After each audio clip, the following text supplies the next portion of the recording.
कल हम लोग आधुनिक भारत का इतिहास में गांधी जी के जो 3 आंदोलन थे, चंपारण सत्याग्रह हुआ, फिर अहमदाबाद मिल मजदूर आंदोलन हुआ और फिर खेरा जो किसान आंदोलन हुआ। उन 3 गांधी जी के 3 प्रारंभिक आंदोलन का चर्चा किए थे। एक बात याद रखिएगा, गांधी जी के जो ये गांधी जी पूछा जाए आपसे कि निम्नलिखित आंदोलन का क्रम क्या है? तो आंदोलन का क्रम होगा चंपारण, खेरा और अहमदाबाद मिल मजदूर आंदोलन। लेकिन परीक्षा में यह पूछ लिया जाए कि महात्मा गांधी के द्वारा जो 3 आंदोलन चलाए गए थे उसका क्रम क्या है, तो फिर उसका क्रम हो जाएगा चंपारण, फिर अहमदाबाद मिल मजदूर आंदोलन और फिर होगा खेरा सत्याग्रह। कारण यह है कि खेरा जो आंदोलन है वो बहुत पहले से चला चला रहा था। मोहनलाल पांड्या उसको बहुत पहले से चला रहे थे। फिर गांधी जी 22 मार्च 1917 को इसका मोहनलाल पांड्या से जो है खेरा सत्याग्रह का, किसान सत्याग्रह का जो है नेतृत्व लेते हैं, मतलब नेतृत्व शुरू करते हैं। और 15 मार्च 1917 को 15 मार्च 1918 को जो है अहमदाबाद मिल मजदूर का आंदोलन हो जाता है। चंपारण सत्याग्रह तो 1917 का है, तो उसकी कोई बात नहीं है, वो तो कंफर्म है कि सबसे पहले चंपारण सत्याग्रह ही शुरू हुआ था। लेकिन अगर पूछा जाए परीक्षा में कि आंदोलन का क्रम क्या है, तो चंपारण सत्याग्रह, खेरा और फिर अहमदाबाद में मजदूर आंदोलन का। लेकिन पूछे गांधी जी का के जो आंदोलन का क्रम क्या है, तो चंपारण, अहमदाबाद में मजदूर आंदोलन और खेरा सत्याग्रह। इसको थोड़ा सा ध्यान में रखेंगे। ये बारीकी जो है थोड़ा सा है, प्राय छात्र यह गलती कर जाते हैं, तो वो मैं डिस्कस पहले ही कर दिया। आज हम लोग जो है 2 टॉपिक पर चर्चा करेंगे। आज हम जो है एक रॉलेट एक्ट पर चर्चा करेंगे और रॉलेट एक्ट के ही क्रिया परिणाम स्वरूप जो है भारत में एक बहुत बड़ा कांड हुआ था, जालियानवाला बाग कांड। जालियानवाला बाग कांड, इसका हम चर्चा करेंगे। तो सबसे पहले हम रॉलेट एक्ट की चर्चा करेंगे। सबसे पहले हम किसका चर्चा करेंगे? रॉलेट एक्ट की चर्चा करेंगे। रॉलेट एक्ट एक जज थे, उनका नाम था सिडनी रॉलेट। उनका क्या नाम था? सिडनी रॉलेट, जज है। सरकार जो है, प्रथम विश्व युद्ध चल ही रहा था, तो प्रथम विश्व युद्ध के समय में काफी जो है क्रांतिकारी घटनाएं बढ़ गई थी और ब्रिटिश सरकार की नजर में हुआ आतंकवादी घटना थी और अराजकतावादी घटना थी। तो इस पर नियंत्रण के लिए ब्रिटिश सरकार ने 10 सितंबर 1917 में प्रथम विश्व युद्ध के दौरान ही एक सेडिशन कमेटी का गठन किया। सेडिशन कमेटी, और सेडिशन कमेटी के हेड कौन थे? तो सिडनी रॉलेट थे, जज थे। और इनको कहा गया कि किस प्रकार से आप देखिए कि जो देश में अराजकतावादी और क्रांतिकारी घटनाएं या आतंकवादी घटनाएं बढ़ रही है, उसको आप कैसे उस पर प्रभावी नियंत्रण लगाया जाए।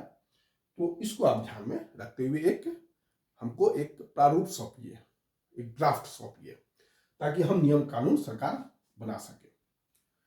तो यह हो गया।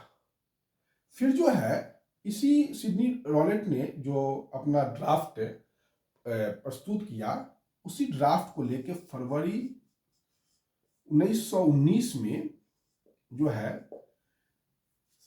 अंग्रेज सरकार ने केंद्रीय विधान परिषद में फरवरी 1919 को ही 2 विधेयक प्रस्तुत किया था।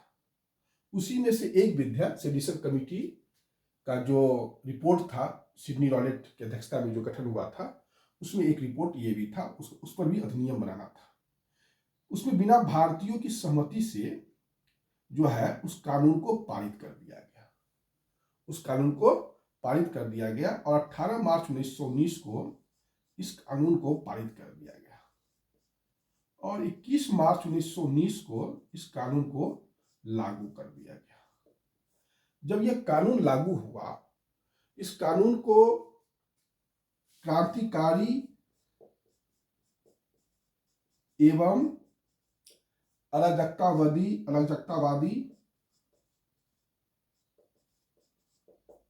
जो है अधिनियम कहा गया, क्रांतिकारी एवं अराजकतावादी अपराधी अधिनियम कहा गया। इसको इंग्लिश में कहते हैं the anarchical and revolutionary crime act. परीक्षा में पूछ लेता है कभी कभी, पूरा नाम पूछ लेगा, क्योंकि क्रांतिकारी हिंदी में होगा क्रांतिकारी एवं अराजकतावादी अपराधी अधिनियम, लेकिन इंग्लिश में द अनार्किकल एवं रिवोल्यूशनरी क्राइम एक्ट, जो कानून जो है पारित कर दिया गया। और यह 18 मार्च 1919 को पारित हुआ और 21 मार्च 1919 को ये लागू हो गया सेडिशन कमेटी के रिपोर्ट के आधार पर। इसको रॉलेट एक्ट भी, इसका प्रसिद्ध नाम रॉलेट एक्ट है, लेकिन वास्तविक जो कानून है वह यही है, anarchical and revolutionary crime act. यह भी आप लोग ध्यान में रखिएगा, पूछ सकता है कि यह ना। जब यह रिपोर्ट पारित किया ब्रिटिश केंद्रीय विधानसभा ने, विधान परिषद ने, तो काफी जो है एक तरह से कह सकते हैं कि देश में काफी मतलब उबाल की स्थिति आ गई। बिना भारतीयों से पूछे जो है, मतलब प्रथम विश्व युद्ध में जो पाबंदी लगाई गई थी व्यक्तिगत स्वतंत्रता पर, यहाँ के लोगों पर, वह व्यक्तिगत स्वतंत्रता पर पाबंदी युद्ध के बाद भी कायम रखा गया। इससे भारतीयों में बड़ा असंतोष हो गया। उनका कहना था भारतीयों का, ठीक है भाई, प्रथम विश्व युद्ध चल रहा था तो आप जो है इस तरीके का व्यक्तिगत स्वतंत्रता को हनन करने वाला कानून आप लागू किए हुए थे, लेकिन ये तो युद्ध समाप्त हो चुका है, फर्स्ट वर्ल्ड वॉर समाप्त हो चुका है, तो संदेह के आधार पर आप किसी भी भारतीयों को बिना मुकदमा चलाए जेल में कैसे डाल दीजिएगा। इस कानून को भारतीयों ने बड़ा विरोध किया, इसको काला कानून कहा। इस कानून को इन्होंने काला कानून कहा। इसमें ना कोई वकील चलेगा, नो वकील, नो दलील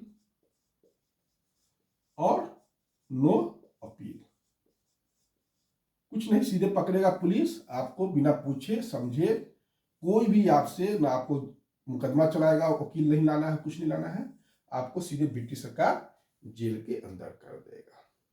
एक तरह से व्यक्तिगत स्वतंत्रता से को यह वंचित करने वाला कानून था। इससे यह जो था कानून, यह आप कह सकते हैं कि यह पहला ऐसा कानून था जो भारत के सभी वर्गों ने भाग लिया। इसमें श्रमिक वर्ग ने भी भाग लिया, श्रमिक वर्ग ने भी रॉलेट एक्ट का विरोध किया, छात्र वर्ग ने भी किया, सभी वर्गों ने इसका जो है विरोध किया, मध्य वर्ग ने भी किया। मतलब भारत का पहला जन असंतोष इसमें सभी वर्गों ने दिखाया। पहला जन आंदोलन आप कह सकते हैं कि यही था, पहला जन आंदोलन था। और यह नगरीय आंदोलन था, ये गांव में नहीं फैला। ये इसका जो स्वरूप था वो गांव वाला ही था। पहला टाउन नगरीय आंदोलन भी कह सकते हैं, और पहला अखिल भारतीय जन आंदोलन भी कह सकते हैं। इसमें मध्य वर्ग ने भाग लिया, श्रमिक वर्ग ने भी लिया, छात्र ने भी लिया, उद्योगपति ने भी लिया, सभी ने इसमें मिलकर जुलकर भाग लिया था। तो यह हो गया। तो गांधी, इसमें जो है गांधी जी एक अखिल भारतीय नेता के रूप में उभरे। इस रॉलेट एक्ट के विरोध के दौरान गांधी जी अखिल भारतीय नेता के रूप में उभरे। 30 मार्च 1919 को गांधी जी ने रॉलेट एक्ट के खिलाफ सत्याग्रह दिवस मनाया।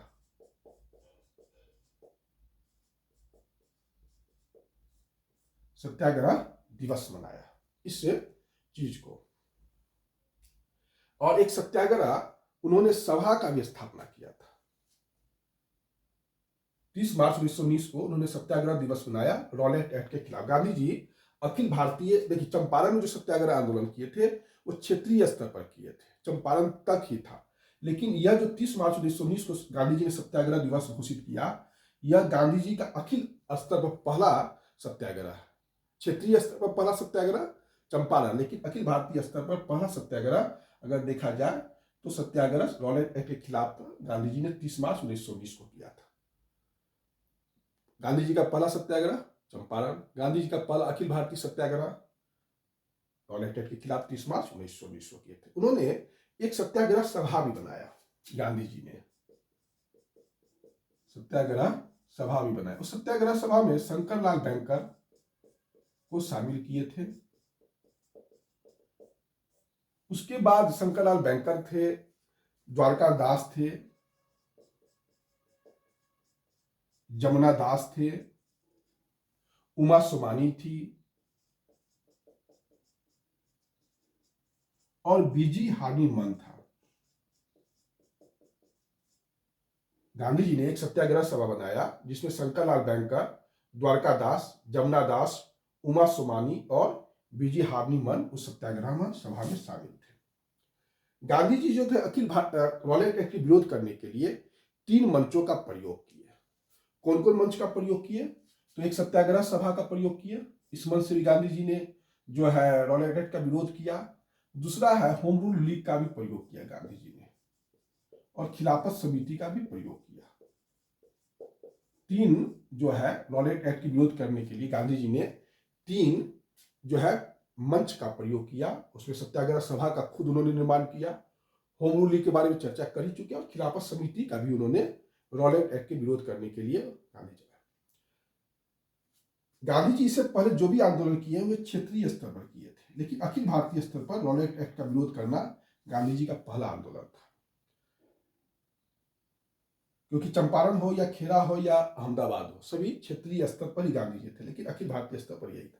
गांधी जी जब बंबई में थे उस समय तो बढ़ रहे थे, दिल्ली की ओर बढ़ रहे, तो दिल्ली में के पास ही जो है बंबई से पहले पलवल एक स्टेशन है, वहीं पर गांधी जी को गिरफ्तार कर लिया गया था। ब्रिटिश सरकार ने गिरफ्तार नहीं किया था, गांधी जी को कहा था कि आप जिस ट्रेन से आए हैं तो जो बंबई की दूसरा ट्रेन रिटर्निंग हो रहा है उस पर बैठ जाइए, फिर बंबई चले जाइए।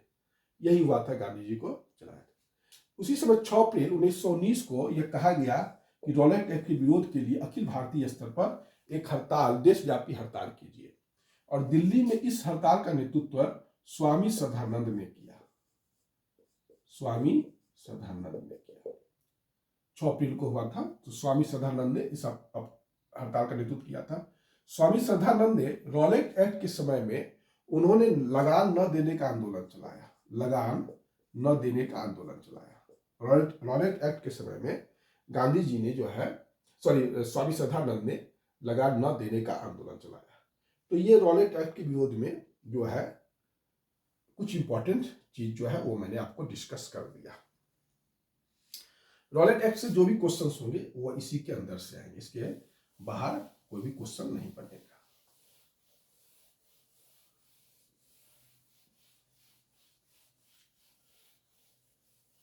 इसी रॉलेट एक्ट का विरोध चल रहा था अखिल भारतीय स्तर पर, क्योंकि 6 अप्रैल को तो देशव्यापी रॉलेट एक्ट के खिलाफ हड़ताल का आयोजन था, तो वही 9 अप्रैल को 1919 में पंजाब में क्या हुआ, पंजाब सरकार क्या किया कि डॉक्टर किचलू और डॉक्टर सत्यपाल, 2 व्यक्ति थे पंजाब के, एक अच्छे लीडर थे, दोनों को अरेस्ट कर लिया 9 अप्रैल को। 9 अप्रैल को जब जैसे ही अरेस्ट हुआ तो 10 अप्रैल को पंजाब में जो है इनकी गिरफ्तारी का जो विरोध करने के लिए लोगों ने शांतिपूर्ण जुलूस निकाला 10 अप्रैल को, लेकिन ब्रिटिश सरकार ने क्या किया, शांतिपूर्ण जुलूस पर गोली चलवा दिया। जब गोली चलवा दिया तो कुछ लोग मर गए। जब मर गए तो 12 अप्रैल को स्थिति काफी तनावपूर्ण हो गया। तो तनावपूर्ण स्थिति को देखते हुए सरकार ने पंजाब में सेना बुला लिया, सेना बुला के मार्शल लॉ लागू कर दिया गया। बहुत सारी कहानियां मिलती है इस समय की, एक बराती को जो है मतलब सर झुका के चलना पड़ा, रोड पर लोगों को चलना मना कर दिया। ये सब तो मार्शल कानून का जो भी नियम कानून होता है वो लागू कर दिया गया। तो 12 अप्रैल को यह घटना हो गई। लेकिन डॉक्टर सत्यपाल और डॉक्टर किचलू की गिरफ्तारी का पंजाब में बड़ा विरोध हो रहा था। इसी गिरफ्तारी का विरोध करने के लिए अमृतसर पंजाब में जो जगह है वहीं पर एक बाग था, जालियानवाला बाग था, जालियानवाला बाग था। उस बाग में जाने के लिए एक ही रास्ता था। कहा जाता है कि वहां पर एक कुआं था और 3 समाधि भी था, एक पेड़ था, ऐसा ही कुछ है वहां पर। मतलब वो बाग क्या था, मतलब एक तरह से जगह था और चारों तरफ से चारदीवारी था, मतलब उसको पार, मतलब एक ही रास्ता था और चारों तरफ से चारदीवारी थी, कोई आदमी क्रॉस मतलब फांद के नहीं उस पार जा सकता था, और एक बीच में कुआं था। तो उसी समय एक सेना के ब्रिगेडियर जनरल थे, सेना के ब्रिगेडियर जनरल थे, बीजी जिसको ब्रिगेडियर जनरल कहा जाता है, उनका पूरा नाम था रेगिनेल रेगिनेल एडवर्ड हैरी डायर। जो सेना का मतलब जो ब्रिगेडियर जनरल होते हैं उनका नाम था रेगिनेल एडवर्ड हैरी डायर। इनको जनरल डायर भी कहा जाता है, शॉर्ट में इनको आर डायर के नाम से प्रसिद्ध है। आर डायर ब्रिगेडियर जनरल थे, रेगिनेल एडवर्ड हैरी डायर। तो ये जो है अपना सेना लेके, जो एक रास्ता था जालियांवाला बाग में एंट्री करने का, वहीं पर वह अपना तोप बंदूक लगा के खड़े हो गए। जब खड़े हो गए और कहे कि 1650 चक्र गोलियां चलवा दी, 1650 चक्र गोलियां चलवा दी गई है।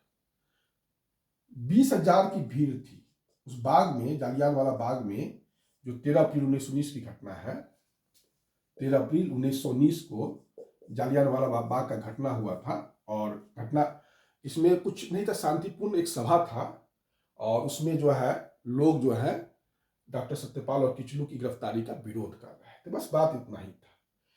जो रेगिनेल एडवर्ड हैरी डायर, जिसको आर डायर कहते, ब्रिगेडियर जनरल था, वो 1650 अपना सेना लेके, और जो जालियांवाला बाग में एंट्री करने का एकमात्र रास्ता था, छोटा सा रास्ता था, जिसमें एक साथ दो व्यक्ति भी ठीक से नहीं आ सकते थे, 2-3 व्यक्ति भी रास्ते पर से, वहां पर तोप का गोला लगा दिया और अपनी मिलिट्री को खड़ा करके कहा गोली चलाओ। 1650 चक्र गोलियां चला दी। उस छोटे से बाग में 20,000 की भीड़ थी, बच्चे भी थी, स्त्रियां भी थी। लगभग कहा जाता है कि 15,000 लोग इसमें मर गए, सॉरी 1,500 लोग मर गए, 1,500 लोग इसमें मर गए, बच्चे भी थे, स्त्रियां भी थी। इस घटना की सर्वत्र निंदा हुई, इस घटना की सर्वत्र निंदा हुई। निंदा यह हुई कि एक शंकर नायर थे, उनका नाम था शंकर नायर। शंकर नायर जो थे वायसराय की कार्यकारिणी में एक भारतीय सदस्य थे।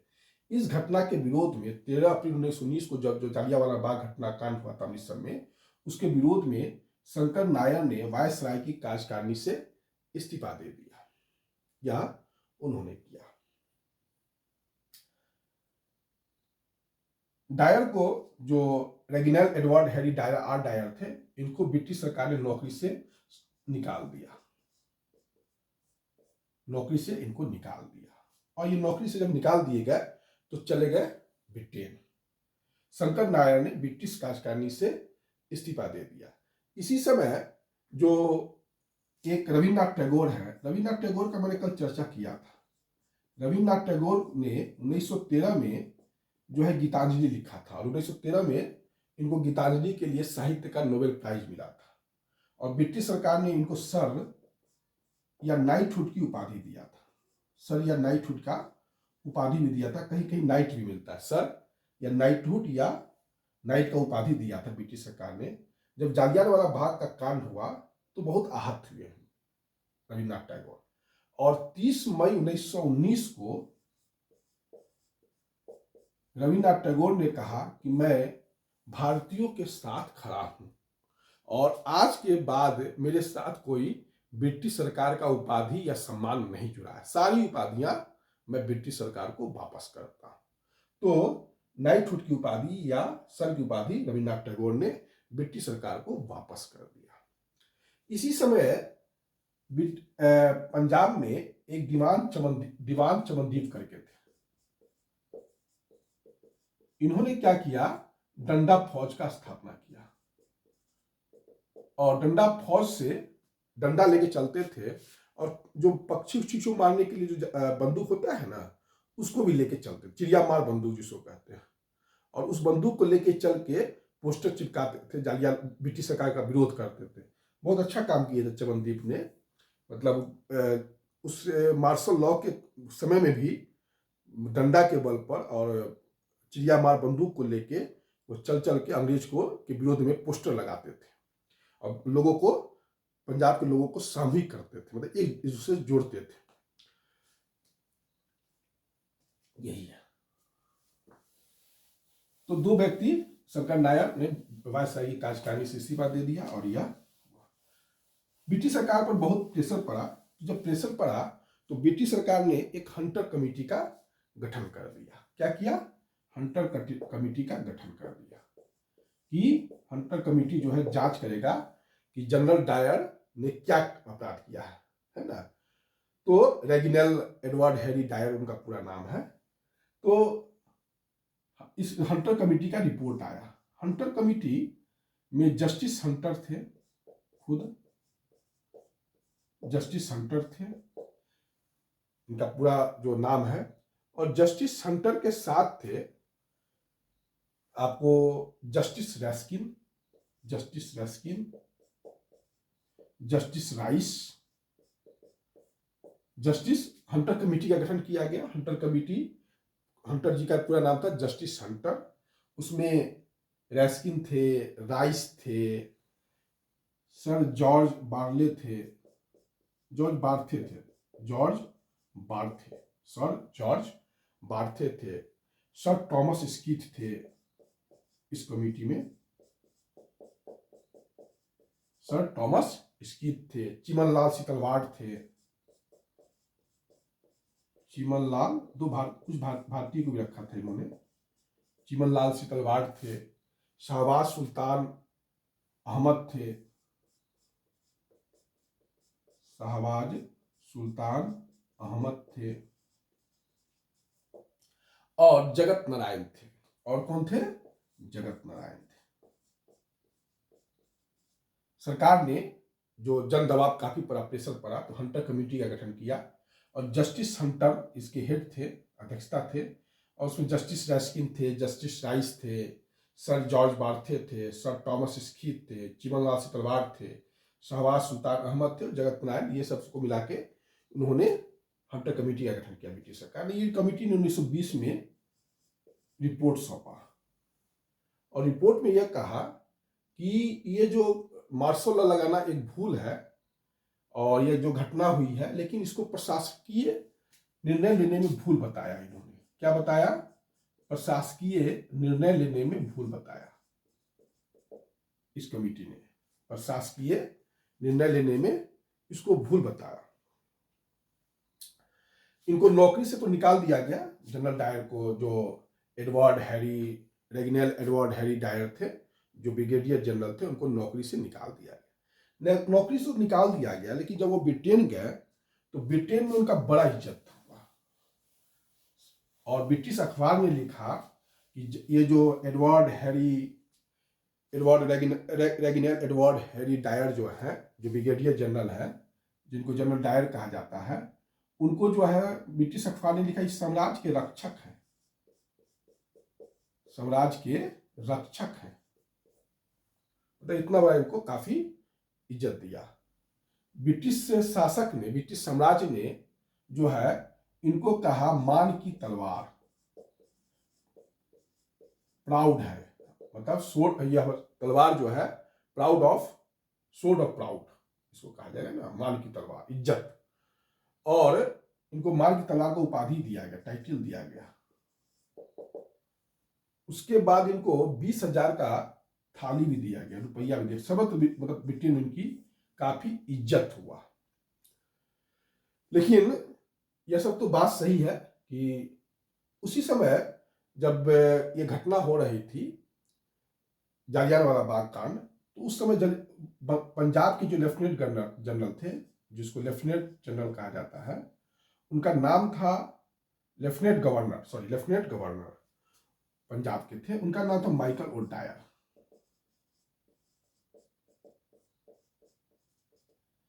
पंजाब के ब्रिगेडियर जनरल थे रेगिनेल एडवर्ड हैरी डायर और पंजाब के लेफ्टिनेंट गवर्नर थे माइकल ओ डायर।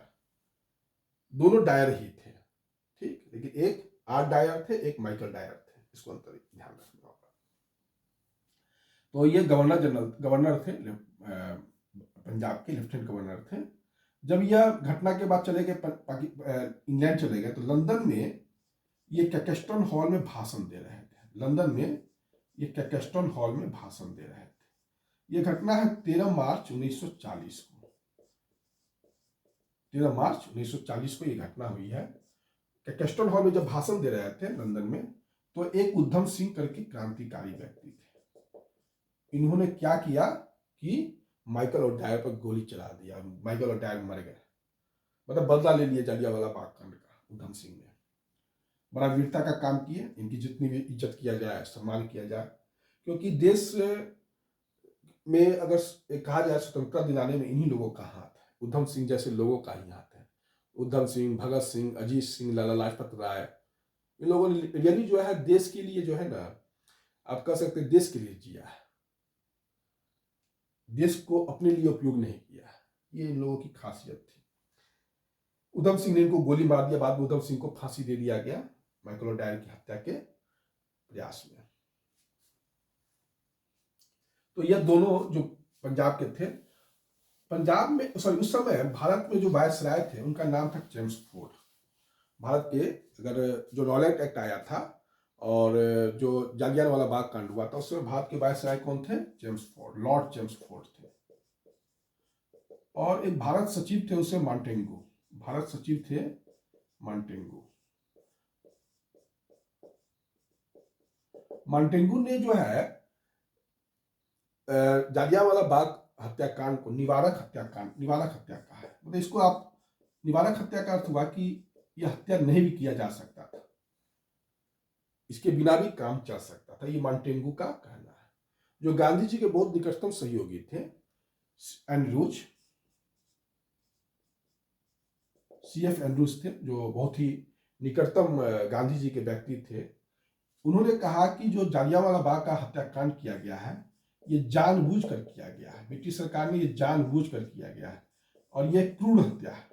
इसको इतिहास माफ नहीं करेगा ब्रिटिश सरकार को। ये क्रूर हत्या, क्रूर है, ये इनका कहना था। उस समय जो कांग्रेस थी, कि जो ब्रिटिश भारतीय राष्ट्रीय कांग्रेस था, उसने भी जो है मदन मोहन मालवीय की अध्यक्षता में, मदन मोहन मालवीय की अध्यक्षता में जो है एक जालियांवाला बाग की हत्याकांड की जांच के लिए कांग्रेस कमेटी का गठन किया। उसमें मोतीलाल नेहरू थे। उस कमेटी में मोतीलाल नेहरू थे, महात्मा गांधी थे, तैयब जी थे, जयकर थे और सिया दास थे। सिया दास थे, चितरंजन दास भी थे।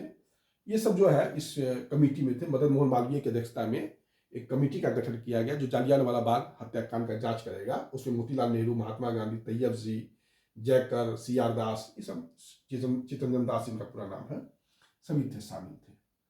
तो जो जालियांवाला बाग हत्याकांड का जो रिपोर्ट लिखा, वो रिपोर्ट लिखने वाला व्यक्ति कौन है? तो महात्मा गांधी। रिपोर्ट मतलब भारतीय राष्ट्रीय कांग्रेस ने जो मदन मोहन मालवीय की अध्यक्षता में जो कमेटी का गठन किया था, तो वह जालियांवाला बाग हत्याकांड की जांच किया और फिर रिपोर्ट लिखा। तो रिपोर्ट लिखने वाला व्यक्ति कौन था?